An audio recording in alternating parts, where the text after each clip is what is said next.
வணக்கம். டாக்டர் சாந்தி, பொதுச் செயலாளர், தமிழ்நாடு மருத்துவத்துறை பணியாளர் கூட்டமைப்பு. தமிழக அரசு மருத்துவமனைகளில் 2013ஆம் ஆண்டிலிருந்து தோராயமாக 2500க்கும் மேற்பட்ட பல்நோக்கு மருத்துவமனை பணியாளர்கள் தற்காலிக அடிப்படையில் பணிபுரிந்து வருகிறார்கள்.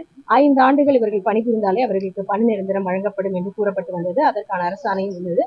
அந்த அடிப்படையில் 5 ஆண்டுகள் பணி முடிந்த பிறகு தங்களது வேலை நிரந்தரம் செய்யப்படும் என்ற நம்பிக்கையில் அவர்கள் இருந்தார்கள். ஆனால் இது நாள் வரைக்கும் பணி நிரந்தரம் செய்யப்படவில்லை. சென்ற அதிமுக ஆட்சி காலத்திலே இன்றைய அமைச்சராக இருக்கின்ற ஏவாவேலு அவர்கள் சட்டசபையிலேயே இவர்களுக்காக கேள்வி கேட்டபோது பணி நிரந்தரம் செய்யப்படுமா என்று கேள்வி கேட்ட பொழுது அன்றைய சுகாதாரத்துறை அமைச்சர் விஜயபாஸ்கர் அவர்கள் டாக்டர் விஜயபாஸ்கர் அவர்கள் கட்டாயமாக இவர்களுக்கு பணி நிரந்தரம் செய்யப்படும் என்று கூறினார். அதற்கு பிறகு ஆட்சி மாற்றம் நடந்தது. திமுக தேர்தல் அறிக்கையும் தொடர்ந்து 10 ஆண்டுகளுக்கு மேலாக பணிபுரிந்தவர்களுடைய பணியை நிரந்தரப்படுத்தப்படும் என்று கூறிய அடிப்படையில் அனைத்து பல்நோக்கு மருத்துவமனை பணியாளர்களும் மிகுந்த ஆவலுடன் பணி நிரந்தரம் என்ற அறிவிப்புக்காக மக்களின் முதல்வருடைய அறிவிப்புக்காக காத்திருக்கிறார்கள். அவருடைய கவனத்தை ஈர்ப்பதற்காகத்தான் இன்றைக்கு கவன ஈர்ப்பு ஆர்ப்பாட்டத்தை செய்து வருகின்றோம். பல்வேறு மாவட்டங்களில் இருந்து மாற்றுத்திறனாளி உட்பட பெண்கள் பலர் வந்திருக்கிறார்கள். மக்களின் முதல்வர் இன்றைய பட்ஜெட் கூட்டத்தொடரில் அறிவிப்பார்கள் என்ற நம்பிக்கையோடு வந்திருக்கிறார்கள். இந்த நேரத்தில் சென்னை உயர்நீதிமன்றம் உட்பட இவர்களுடைய நியாயமான கோரிக்கையை மதித்து பல்நோக்கு மருத்துவமனை பணியாளர்களுடைய பணி நிரந்தரம் செய்யப்பட வேண்டும் என்று நல்ல ஒரு தீர்ப்பை வழங்கியிருக்கின்றது.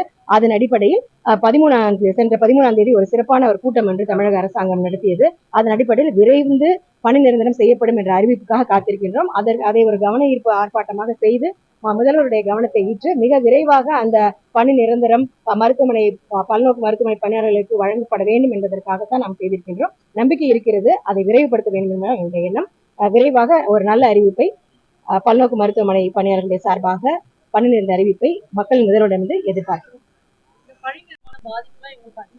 இப்ப பணி நிரந்தரம் அப்படிங்கிறது பாத்தீங்கன்னா ஒரு தினம் வேலை பார்த்துட்டே இருக்கணும். கிட்டத்தட்ட தினக்கூலி அடிப்படையில் தான் வேலை பார்த்துட்டு இருக்காங்க. அவங்களுக்கு 30 நாள் வேலை பார்த்தா கூட அவங்களுக்கு வார விடுமுறை கிடையாது. 26 நாள் சம்பளம் தான் கொடுப்பாங்க.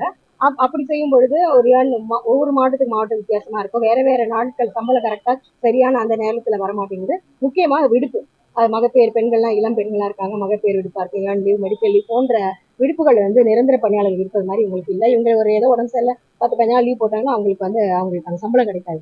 ஸோ நிரந்தர பணியாளர்களுக்கான எந்த விதமான ஊதிய உயர்வும் இல்லை.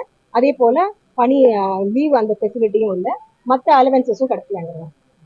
இதெல்லாம் நிறைய எக்கனாமிக்கலான பேர்டன் கிடையாது கவர்மெண்ட்டுக்கு. ஏன்னா அவங்களுக்கு பேசிக்கும் குறைச்சுதான். அவங்களுக்கு நிரந்தரப்படுத்தினா அரசாங்கத்துக்கு வரப்போகிற நிதிச்சுமை ரொம்ப அதிகம் கிடையாது. ஆனா அதே நேரத்தில் நிரந்தரம் என்ற வார்த்தையினால இவங்களுக்கு கிடைக்கக்கூடிய பணி சம்பந்தப்பட்ட உரிமைகள் அதிகமாக இருக்கிறது. மேடம், இந்த காப்பீடு திட்டத்தின் கீழே 2 அரசுகளும் பாத்துக்கலாம்னு சொல்றாங்க. பழைய காப்பீடு திட்டம் செல்லாதுன்னு சொல்லிட்டு கடந்த சில நாட்களுக்கு முன்னாடி ஸ்டான்லிக்கு நம்ம ஒரு நாட்டுப்புற கலைஞர் விழுப்புரத்துல இருந்து வந்தார். பைல்ஸ் ஆபரேஷன் பல போராட்டங்களுக்கு பிறகு அவர் திரும்பிய ஊருக்கே போயிட்டார். ஊர்ல போய் நீங்க காடை வாங்கிட்டு காப்பீட்டு திட்டத்தை பொறுத்த வரைக்கும் நம்மளுடைய கோரிக்கை மருத்துவத்துறை பணியாளர் கூட்டமைப்பு மற்றும் சமூக சமத்துவத்துக்கான டாக்டர்கள் சங்கத்துடைய கோரிக்கை எங்களுடைய ஸ்டாண்டை நம்ம தெளிவா சொல்லியிருக்கோம். சமீபத்துல சமூக சமத்துவத்துக்கான டாக்டர்கள் சங்கத்துடைய பொதுச் செயலாளர் டாக்டர் ரவீந்திரநாத் அவர்கள் இது விஷயமாக ஒரு தெளிவான அறிக்கை கொடுத்தாங்க. அரசு மருத்துவமனைகளில், பொது மருத்துவமனைகளில் இந்த மாதிரியான காப்பீடு இருக்க வேண்டும் என்று திட்டமிட வேண்டும் அவசியம் இல்லை. அரசு மருத்துவமனையில் இல்லாத இப்ப டிரான்ஸ்பிளான்ட் போன்ற அறுவை சிகிச்சைகளை தனியார் மருத்துவமனை வச்சுக்கணும்.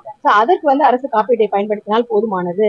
அரசு மருத்துவமனையில், பொதுத்துறை மருத்துவமனையில் பல ஒரு 2010-11ஆம் ஆண்டுகளில் இந்த திட்டத்தை கொண்டு வரும்போது இருந்த நிலைமை வேற. இப்போ அன்னைக்கு 2010-11 இருந்த மருத்துவக் கல்லூரிகள் எண்ணிக்கை வேற. இன்னைக்கு அதை விட பல மடங்கு அதிகரித்திருக்கிறது.